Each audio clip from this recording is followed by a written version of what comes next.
Ada banyak cerita di Vision Plus Original Series. Download sekarang.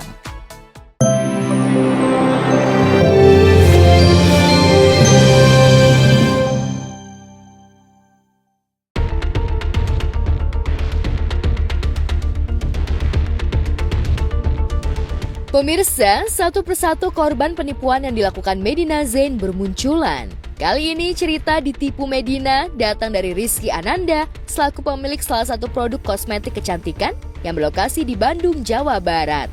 Dalam keterangan persnya di hadapan sejumlah awak media di kawasan Cipete, Jakarta Selatan, Selasa kemarin, Rizky mengaku telah ditipu oleh Medina Zain. Dalam pernyataannya, Rizky mengungkapkan kalau selebgram yang gemar pamer gaya hidup mewah itu sempat menjanjikan nama artis ternama untuk menjadi brand ambassador untuk produk kosmetik miliknya. Namun, janji Medina tidak pernah ditepati, kendati Rizky telah mentransfer sejumlah uang ke Medina. Saya Rizky Ananda Musa, saya pemilik pabrik dari PT Kosmetik Industri yang ada di Kota Bandung, Padalarang. Jadi kronologisnya pertama-tama adalah waktu hari Selasa ya, Selasa MZ itu datang bersama salah satu stafnya untuk maklut kosmetik ke kami karena beliau cerita kalau misalkan salah satu pabrik yang lain sudah tidak kasih barang dan beliau sudah tidak bisa menjual lagi lah produk, artinya dia mau ngambil produk dari pabrik kami di PT Sri. Lalu setelah singkat cerita lah ya, ngobrol ke sana sini, terus dia menawarkan RA sebagai ambasador untuk pabrik karena kami juga lagi mencari sosok untuk bisa mewakili ya dari pabrik kami. Pada saat itu kita belum bilang oke. Saya bilang nanti deh coba saya ngobrol dulu sama tim markom saya bilang. Lalu hari Kamis tuh MZ datang lagi, dia bawa investor ke pabrik. Terus hari Sabtu itu posisinya tanggal 30 April itu waktu saya mau baksos ke Garut. MZ tuh telepon saya gitu. Jadi pada saat telepon tuh, Bu, ini RA sudah mau nih Bu, sudah oke katanya. Kalau Ibu mau, Ibu DP deh sekarang. Nah posisinya kan pada saat itu sudah libur ya, Lebaran ya, 30 April kan. Jadi deal di angka 1,2 M untuk 3 bulan. Kalau oke, Ibu transfer DP katanya. Artinya kan 50%-nya. Saya bilang nggak bisa kayaknya kalau misalkan pakai banking. Mungkin saya DP dulu sebagai tanda jadi, saya bilang.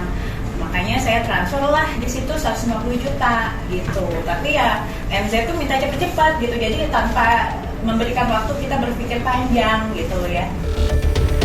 Untuk memastikan kebenaran janji Medina terkait nama artis ternama untuk kebutuhan brand ambassador, pihak Rizky kemudian mengkonfirmasi hal tersebut ke pihak artis yang bersangkutan. Namun saat dikonfirmasi, ternyata pihak artis ternama tersebut tidak pernah menerima uang sepersen pun dari tangan Medina. Ini jumlahnya saya 2 kali transfer. Yang pertama itu di 100 juta. Di 100 juta yang pertama. 2 kali transfer berarti? Ya, terus yang keduanya ini pakai bank lain itu di 50 juta. Jadi saya sudah konfirmasi ternyata uang yang saya transfer itu tidak 1 sen pun diterima oleh pihak RA. Itulah kenapa saya mengejar terus pihak MZ gitu kan untuk mengembalikan uang ini karena terus saya dengar ada masalah yang lain, makanya waduh gimana nih gitu kan, makanya saya harus speak up deh. Mengetahui bahwa uang yang telah ditransfer Rizky ke Medina sebesar 150 juta tidak sampai ke tangan artis ternama tersebut, pihak Rizky lantas meminta istri Lukman Azhari itu untuk mengembalikan uang yang telah ditransfernya ke rekening Medina. Alih-alih mengembalikan uang yang diterimanya, Medina selalu mengelak dengan berbagai alasan. Tidak hanya itu, ibu satu anak ini bahkan juga melakukan pengancaman ke pihak Rizky dengan akan melaporkannya ke polisi.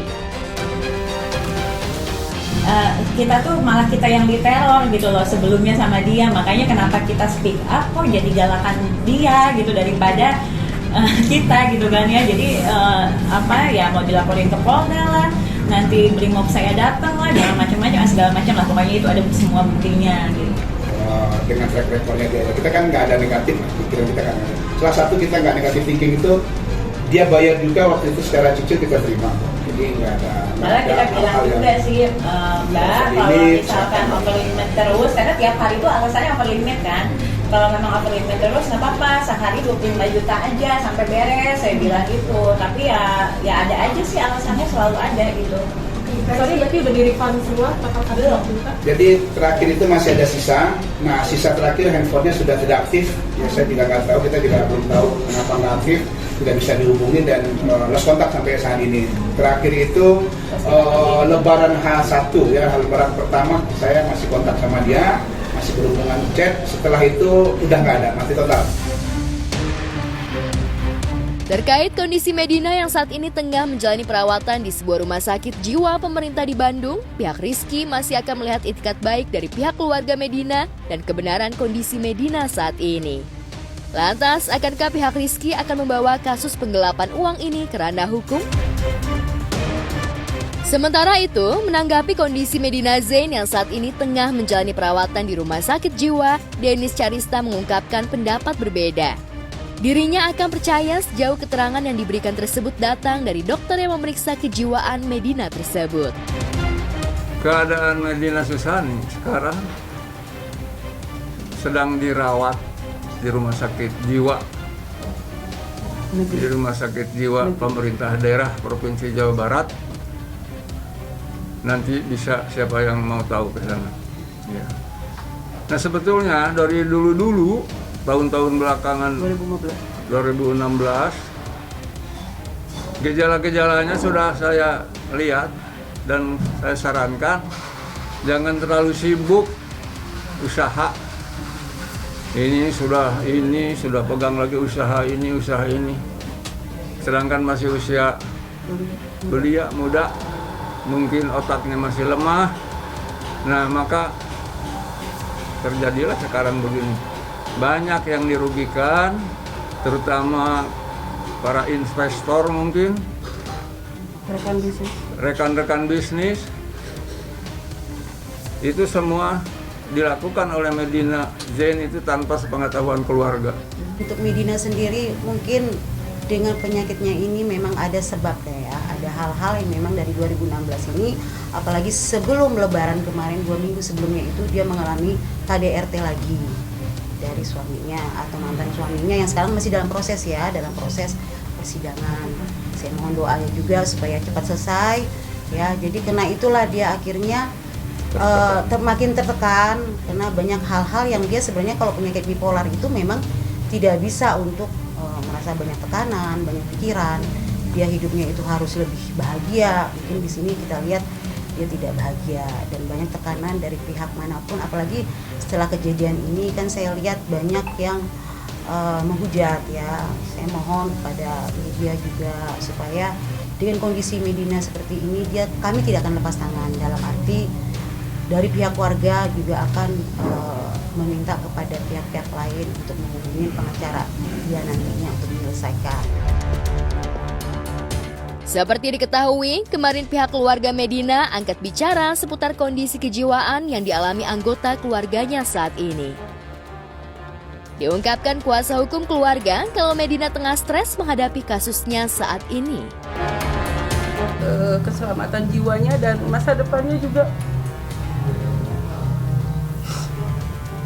Mohon semua memakluminya dan memberi kesempatan Medina untuk sembuh. Anak perempuan ibu kalau sampai hilang, mau bagaimana? Ibu nggak bisa mencari nyawanya. Mohon maaf kepada teman-teman bisnisnya dan semua sahabat-sahabatnya, mohon maaf. Semua bukan keinginan kami. Itu terjadi yang begitu perjalanan panjang sehingga menjadi akut dan akut sekarang udah membahagiakan jiwanya. Menurut saya itu cuman alasan dia doang untuk lari dari hukum. Karena sekali lagi bipolar nggak nipu mas, bipolar nggak mungkin sepinter itu nipunya banyak orang. Kalau oke lah 1-2 orang, saya sama dia. Mungkin dia lagi masalah KDRT, lagi masalah apa segala macam, stres, depresi berat. Tapi kan dia nipunya udah dari tahun kapan? Iya kan? Ini yang saya update, mas-mas lebih update lah. Dia dari tahun kapan sih kasus nipunya? Coba jawab. Tahun berapa coba? Hah? 2 tahun yang lalu udah mulai tas-tas. Dari tas-tas itu berapa tahun yang lalu? 2-3. Nah, yang di kan Yang dikasih lihat itu kan kemarin kan MZ itu kan surat yang dirawat di rumah sakit, iya kan? Bukan bukti diagnosis dari dokter, iya kan? Nah, kenapa dokter aja belum bisa diagnosis dia bipolar? Kenapa Bang Rasman juga udah bisa diagnosis dia bipolar? Masih soal kasus hukum lainnya, perseteruan antara Razman Nasution dan Hotman Paris Hutapea nampaknya semakin panas saja. Razman mendatangi Polda Metro Jaya untuk memberikan keterangan terkait kasus dugaan tindak asusila yang dilakukan akun Instagram milik Hotman Paris Hutapea. Pemeriksaan berlangsung 2 jam dengan 27 pertanyaan yang dilayangkan penyidik terhadap terlapor. Pemeriksaan hari ini berjalan lancar dan insya Allah minggu depan itu akan ada pemeriksaan saksi lagi, yaitu Pak Andar Situmorang dengan Ibu Edilneti. Dan setelah itu menurut penyidik tadi kita koordinasi, insya Allah setelah itu baru akan dipanggil Saudara Hotman Paris Hutapea. Terkait pemeriksaan tadi, saya persilakan Adinda Leus Situmorang untuk menyampaikan. Silakan. Ya, terima kasih buat rekan-rekan media. Tadi kurang lebih hampir sekitar 2 jam saya diperiksa sebagai saksi pelapor, saksi yang menguatkan terhadap Saudara Binto Mawi Siregar. Ada 37 pertanyaan dan saya sudah memberikan semuanya bukti-bukti, ya termasuk dari unggah-unggahan video yang diduga akun Hotman Paris Official. Saya di sini secara pribadi nggak ada urusan dengan Pak Hotman. Saya tahu dia orang hebat, beracara, dia orang kaya, tapi segala itu adalah moral. Ketika dia tidak bermoral, tidak beretika, saya menganggap dia seorang pengacara yang mempermalukan pihak perempuan, memperdagangkan perempuan. Dia termasuk sebagai apa yang jual perempuan itu? Oh, ini contohnya ada sebenarnya. Contohnya ada ini. Nih. Tadi udah sampaikan juga ya. Ini juga sebagai barang bukti kita. Nih.